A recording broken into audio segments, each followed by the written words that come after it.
You ask Tiger to solve. This deals with linear equations with one unknown.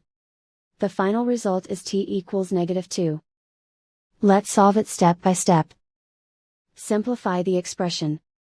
Expand the parentheses. Simplify the arithmetic.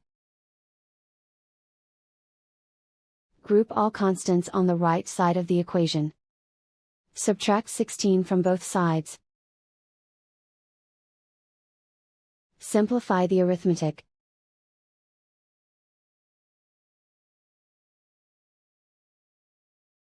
Isolate the t. Divide both sides by 4.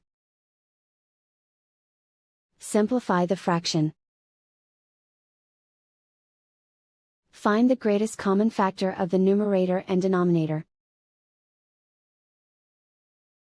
Factor out and cancel the greatest common factor.